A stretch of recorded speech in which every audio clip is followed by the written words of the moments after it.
Seguinte, pegando carona aí no lançamento do It, né, da Coisa, aí no cinema.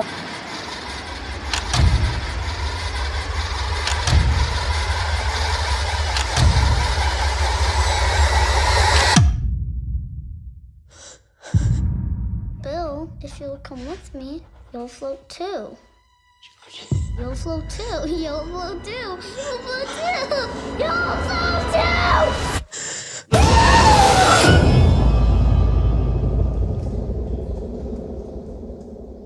A gente resolveu fazer, aliás, a gente resolveu falar sobre Stephen King aqui no programa. Só que a gente não sabe ainda o que fazer com isso. Se vai ser um top 5 livros do King, se vai ser um top 5 filmes do King, adaptações para o cinema. A gente pode falar dos dois, né? Já que estão tão intimamente ligados. Exatamente, perfeitamente. Então seja lá o que Deus quiser, fique com a gente aí e vamos de Stephen King hoje aqui no programa. O que você achou do filme? O filme é muito bom. Mas só o que acontece? Ele muda algumas coisinhas do livro, tem várias diferenças, porque no livro é um negócio bem mais, como digamos, metafísico, mais etéreo, a origem do monstro. Só que ali fica um pouco mais... como eles derrotam a criatura, aquela coisa toda. Não pode ter spoiler, né? Então não pode ter spoiler. Entregar muito, né? E aquela coisa também, alguns personagens que eu gosto pra caramba do livro meio que ficaram apagados. Aí eu também não gostei. Teve um lance de usarem a menina, a Beverly, como a dama em perigo. Que aí ficou meio caído também, que eu não gostei. Clichê, usava a mocinha. Que isso não tem no livro. No livro, justamente, ela tá lá ativa com os garotos e ela tem um papel essencial na derrota da criatura. Só que ali colocam ela como isca. Aí deu uma caída, né? E outra coisa também que eu não gostei foi meio que aquela tendência do terror atual, né? De querer dar susto até cada momento. Isso aí. Botar aquele som alto, aquele violino, aí de repente... Não, mas é assim mesmo. Sim, dá um susto. Não precisa disso. É verdade. Esse é bom. Eu comecei a ler o It agora, né? E de cara eu já fiquei assim, abismado. Tá sendo a minha primeira leitura com Stephen King. Eu já leio desde criança mesmo. Sim, eu já assisti a muitos filmes dele. Quando a gente está na parte de cinema eu vou poder contribuir mais. Mas eu já fiquei abismado com a escrita do cara. Como é que... Ele escreve muito bem. Pelo menos eu gosto muito da escrita dele. Não é questão de opinião. Não, eu gosto quando você fala... Não, ele escreve. Não, eu conheço gente que odeia Stephen King. Não é possível. Sério, eu conheço. Não, mas é possível provar como. Mas é pena que eu esqueci. Eu queria separar, inclusive, os trechos para poder mostrar para vocês assim, como ele consegue, na diferença de uma linha para outra, trocar o tempo, às vezes, das coisas acontecendo. A narrativa dele é muito boa. É impressionante. E é interessante nesse livro aqui que ele faz o seguinte: a narrativa ela se passa em dois tempos. Sim. Ela se passa em 1987, 88, e se passa também em 1957, 58. A diferença daquela coisa dos 27 anos. 27 anos, isso. Então, ao mesmo tempo que você tem retratando as crianças adultas, ele começa com as crianças, ele começa com a morte do garoto. Sim. Isso aí não é tão spoiler assim, porque tá lá nos trailers. Tá no começo também. O capítulo 1 também já é assim do livro. Que a criatura vai lá e mata o George, que é o garotinho, do balão, do barco. Você pode até falar desse jeito mesmo, porque já virou até um clichê pra isso, sim, né? Sim. Fala em It, logo aparece o garoto do balão. Que aí tem a diferença, que no livro ele arranca o braço do garoto. Sim. E o garoto morre da hemorragia. Aqui no filme, pro propósito do filme, que você vai ver no final do filme, o corpo some. Perfeito. Ele pega o corpo do garoto. Entendi. Ele arranca o braço e depois pega o corpo. E isso tem um propósito no final. Isso tem um propósito no filme. No livro não, eles acham o corpo. O garoto morre de hemorragia. Sim.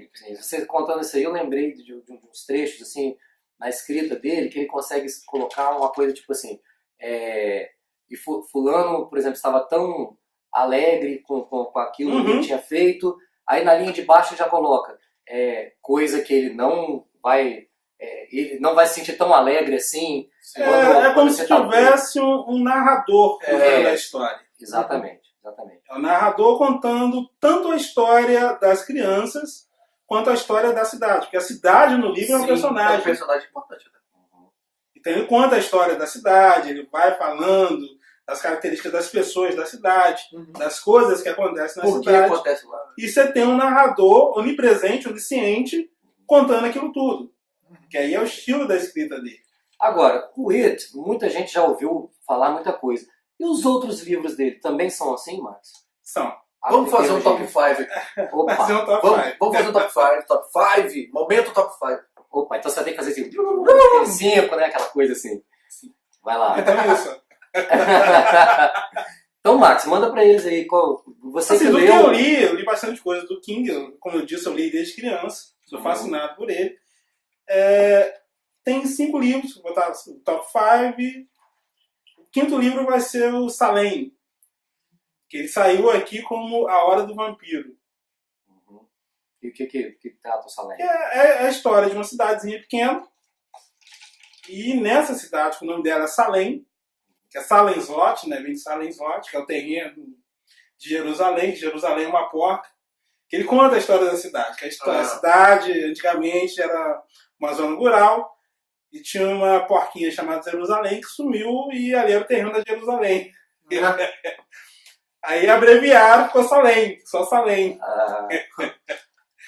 Boa. E aí? Então nessa cidade começam a acontecer algumas coisas estranhas. E aí ele vai pegando os personagens-chave do filme, do livro, e vai desenvolvendo. E depois, no meio, você descobre o que realmente está acontecendo ali. E pessoas começam a sumir, pessoas, de repente, têm alergia, têm intolerância à luz do sol. É mais focado no suspense e no terror, porque Stephen King tem isso. Ele é conhecido como... Ele começa como suspense, ele vai desenvolvendo a história. E depois é terror total. Ah, sim, porque o Stephen King é conhecido como o gênio do terror, né? Mas muitos livros dele é só suspense, não tem... Sim, é só a sugestão daquilo ali, né? É a ideia daquilo. O próprio It tem a coisa que o núcleo infantil, né? A amizade deles, muito forte, né? Depois tem o terror forte também, mas aquela coisa do conta comigo, que a gente vai falar mais à frente, também é muito forte no It. Né? Que lembra muito o Conta Comigo. O It, o Conta Comigo é um conto. Então, o próximo livro, 4, né, seria O Iluminado. Esse aí. Que é muito bom, que é clássico também por conta do filme. Eu tô comemorando falando esse aí pelo filme, tá? Eu não li também o Iluminado, né? Eu conheci o Iluminado no episódio de Friends. Não sei se é o pessoal que viu. Mas o Joey guarda um exemplar do livro do Iluminado dentro do freezer. Porque ele chega em determinadas partes, fica com tanto medo que ele guarda o livro no freezer.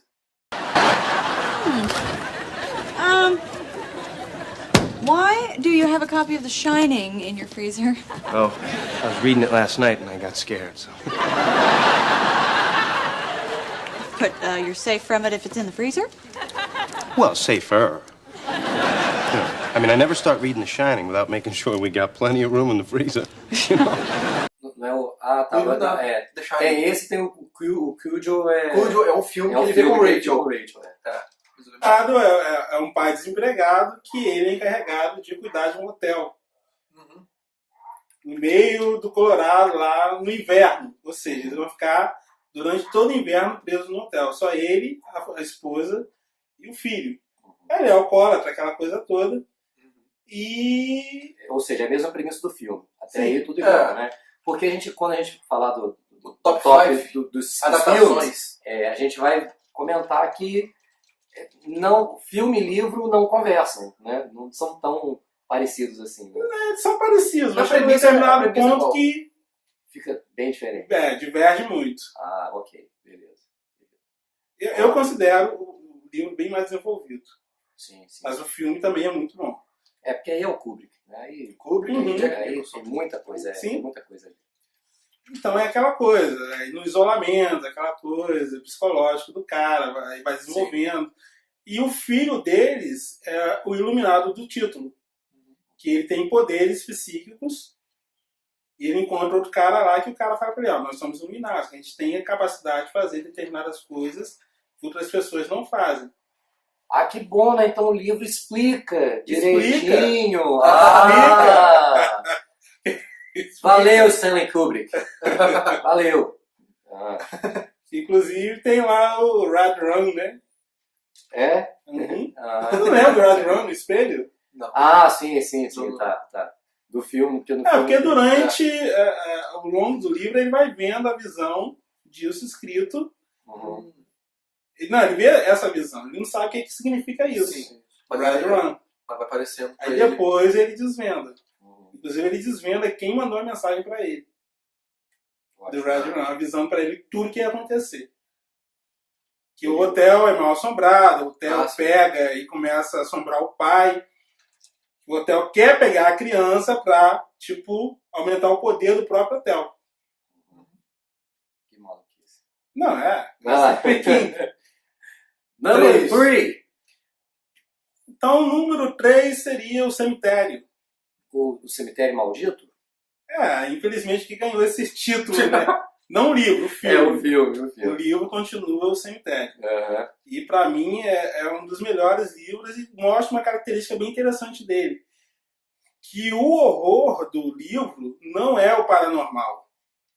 Que o cemitério maldito, no caso, é um cemitério indígena, onde você enterra os mortos e os mortos ressuscitam. Isso. Que ali é o psicológico do cara mesmo. Que o cara sabe que vai dar merda e ele continua fazendo. Ele tem aquela obsessão de que da próxima vez as coisas serão melhores. Então, isso que é o verdadeiro terror do livro. Ótimo. É aquela obsessão que as pessoas têm de fazer uma coisa que sabe que não vai dar certo. Que legal. Bom, e como já é uma coisa, já é característica da literatura, né? Abordar mais o psicológico dos personagens, então isso deve ser sensacional. Muito bom. Pô, legal. E esse livro eu li, eu acho que umas 5 vezes quando era criança. Isso antes dos 10 anos de idade. Meu Deus do céu. Você tem ideia? Ele leu Dom Casmurro com 3 anos, tá, gente? Não foi não. Foi na escola minha, como todo mundo. Legal. Então, em segundo lugar, é o It, que a gente já falou, que a história, como está no filme, é um bando de crianças que enfrentam uma criatura demoníaca que se alimenta do medo das crianças e que são obrigados, a 27 anos depois, a retornar à cidade para tentar acabar com a criatura de uma vez por todas. Isso, perfeito. Number 1, para você que ficou esperando até agora. Número 1 é agora. Tadadã! Eu tenho o livro original também, mas eu gosto mais desse por causa das... Que tá amarelo. Não. Porque tem as ilustrações do Bernie Wrightson. Olha aqui pra eles verem. Saudoso Bernie Wrightson. A Dança da Morte. Esse livro é muito, muito, muito bom mesmo. Mas para mim é o melhor de Stephen King. Que a história é a seguinte: no ano de 88, 87, alguma coisa assim, tem uma gripe terrível que sai matando grande parte da população mundial. Então, no final, as pessoas que são imunes, que sobram, elas têm que reconstruir a sociedade e acabam numa batalha do bem contra o mal. E aqui aparece um personagem chamado Randall Flagg, que para os fãs de Stephen King é o mesmo personagem que está lá, que é o Homem de Preto. E tá lá onde? Aí Torre Negra, aí vai começar a misturar o negócio todo, né? Não, ele tá lá na Torre Negra, no livro da série Torre Negra. É o Homem de Preto que o Holland persegue. Olha ele também está aqui nesse livro e em vários outros livros do King. É bom mencionar isso, que meio que o universo Stephen King é meio que recorrente em vários livros dele. Sim. Então tem personagens que aparecem em vários livros e todos os livros estão conectados à Torre Negra. Sim. Por exemplo, tem personagem de It, de A Coisa, que aparece em outros livros. A cidade aparece em outros livros. E o Stephen King tem isso também. Ele cria cidades fictícias, que aí no caso é Derry, é Castle Rock, que aparecem em vários livros. Que legal, beleza. Então se você, por exemplo, assim como eu estava antes aqui, um pouquinho do programa começar, vasculhando aí a obra do Batman, do Grant Morrison, né? Perguntando a ele se vale a pena realmente investir nesse run tão grande, né? Se realmente é recompensador no final, pegar aquelas referências que só ele coloca, tal. Stephen King É por aí também, né? Vale a pena investir na bibliografia do cara. Eu tinha mencionado o Bernie Wrightson também, ó, tem outro livro dele que está saindo também no Brasil agora, A Hora do Lobisomem, que também tem belíssimas ilustrações do Bernie Wrightson. Os caras que são fãs dele.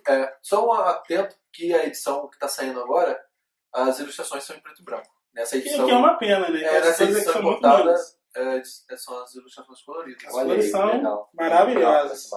Mas a edição que saiu agora pela Suma tá lindíssima. Lindíssima mesmo. Legal. Bom, e esse é fininho, né? É fininho, rapidinho. Rapidinho. Diferente aqui do It e da Dança da Morte. Dois stands, né? Que são verdadeiros, né? A Dança da Morte, a edição nacional é maior que isso aqui. É mesmo. Dá pra construir uma casa só empilhando. É por isso que eu vou de e-book mesmo, né? Vou de Kindle, porque não dá não. Bom, assim fechou o nosso top 5 de livros dele, porque agora eu tô doido pra falar dos filmes já também. Aguarde aí, próximo bloco. Ah, beleza. Próximo. Que beleza. É chique, hein? Próximo bloco. Próximo bloco, então fique com o top 5 dos filmes. Ou adaptações. Ou a gente pode passar um pouquinho, mas enfim, se Max lê os livros do King desde os 5 anos de idade, a gente assiste o King, né, desde os 5 também. Às vezes você já viu Conta Comigo na Exatamente. Então, às vezes você assistiu o Stephen King e não sabe. Né? Então, fique com a gente.